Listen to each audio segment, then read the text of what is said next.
I'm Mandy McLaughlin. I am from Tillsonburg, Ontario, Canada. I am the only Canadian in the book, which is pretty exciting to represent Canada and Amazon Canada, which was pretty fun. I have two beautiful children, Tommy and Evelyn, 22 and 20, that are my biggest accomplishments. And now this book. I'm the last chapter in the book, which I'm pretty honored because Deepika, our publisher and also co-writer, just said Mandy's story needs to be at the end. So I'm quite the little cheerleader. And I had to learn to be my own cheerleader when my chapter is called Falling Into My Life, and it's a small episode of my life, and it's about how we've all probably felt like we're falling apart, but we actually are falling into our life, and that's what my story is about. So my story is not fully about going through a divorce, but it definitely is where the turning point had to come because I was searching online for help. I was feeling helpless, and so my book is to help others to find their power, and I give tools and steps that I did, and the number one is finally listening to the universe and listening to those signs that I was ignoring over and over and over again. So yeah, it's just to help other women, men. I've even had men say that they feel inspired through my writing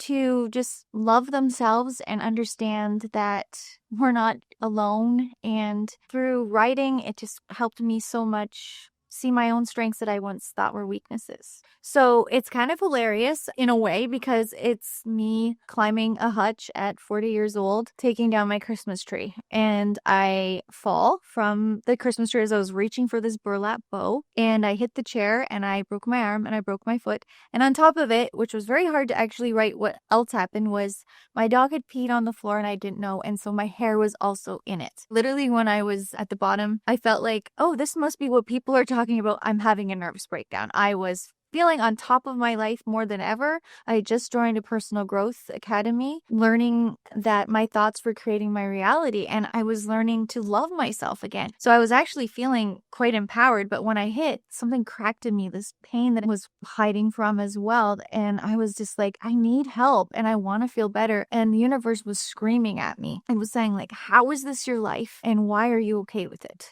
And I was like, I'm not okay with it, and I was in denial. So I talk a lot about different mentors that's helped me throughout. And then I do this kind of fun thing where I start listening to the signs from an Amazon truck to a bird feeder to a preheat timer going off on the stove. The universe was talking to me in the most beautiful ways. And not only that, my friends, my family, my coworkers, they all saw my power in me, but I still didn't see it. So it's just a beautiful story how I started seeing it finally. So our book is called When the Universe Says Hello Back. So I've been talking a lot about the nudges, and it's 5 inspiring stories that are all completely different, and we don't know each other, none of us, and we came together. I saw it on Instagram, like from the publishing like Soul Sparks saying, do you have an inspiring story? And I thought I do. And I had this, again, nudge, like you need to write. And I wanted to write. And so I wrote saying, yeah, I want to do that. So we got together on Wednesdays and for an hour, and we had a book coach and we just dissected. We all didn't really, most of us know what we were going to write about. So we wrote down some episodes in our life and then it just poured out of us and we had so much help. There is coaching within this company, which is so beautiful. And again, the belief in ourselves that we had to work on,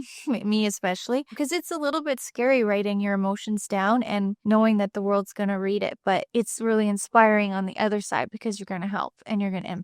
And that's what it's all about. So in my book, I am the raw, because if I did it, you can too. And I know we've all heard that. And I was told when I was in the lowest low, when I called my doctor, and I was like, oh my goodness, my husband left. And he said to me, Mandy, welcome to the first day of your fucking life.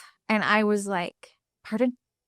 And someone said to me yesterday, was this like your medical doctor or whatever? I'm like, yeah, I got a really good one that was really, really raw. And he'd been told me for a while that I was in denial and I had a choice. And I was like, no, but I want everyone, because that statement, it really sparked something in me. It was a soul spark that let today be the first day of your life. That's what I want everyone to understand. And like, don't just live for being a wife, being a mom. Like, we literally have to live for ourselves. Fill your cup. We've heard it a million times, but the cup runneth over. And that's how it's just like the oxygen mask. That's what it's all about. And reading our stories, it's such a page turner. Kind of reminds me of Chicken Soup for the Soul. It's just such an easy read, enlightening. I just feel like it'll ignite anything and anyone that's feeling a little stuck, just like I was, and you can do it too. And I can't wait for everybody to get inspired by all of us. I was a people pleaser, and I think we all have it in us. And I had to believe that in myself that I can do anything. And if someone doesn't like something about me, that it's okay, that I like it. And to believe in myself more and more. It's a ladder from what I've taught from my mentors. I didn't get this way overnight. It took a while, but I wanted to believe that I'm Mandy. I'm from a small town. But that's okay because I have a whole lot to offer this world. So just believing these, like, stop thinking so small, you know? Life is grand. I can't believe I'm here in the studio in LA from a small town of Eden, Ontario, actually, where I'm originally from, 300 people. I dreamed of this. The more that I found my inner warrior, the more I wanted to help other people find theirs. Is like, definitely. I said I was in recovery, and I'm in people pleaser recovery mode. And just like in recovery, it's one day at a time. You just get more in the awareness of it. Like, am I doing this to please someone else? What's really deep about people pleasing is we're actually not doing it to please them. We want them to like us, right? So there's something even deeper to it. So now when I make decisions and I just think a little bit more about, are you doing this to please them? Are you doing this that hopefully they'll like you? And then you just stop yourself. You're like, no, I am going to make this decision. I don't need validation anymore. And you learn to make decisions a lot quicker the more that the self-worth and the self-love, let go of the self-doubt and all of that goes away. It's just beautiful to see how you can reprogram yourself, which I did.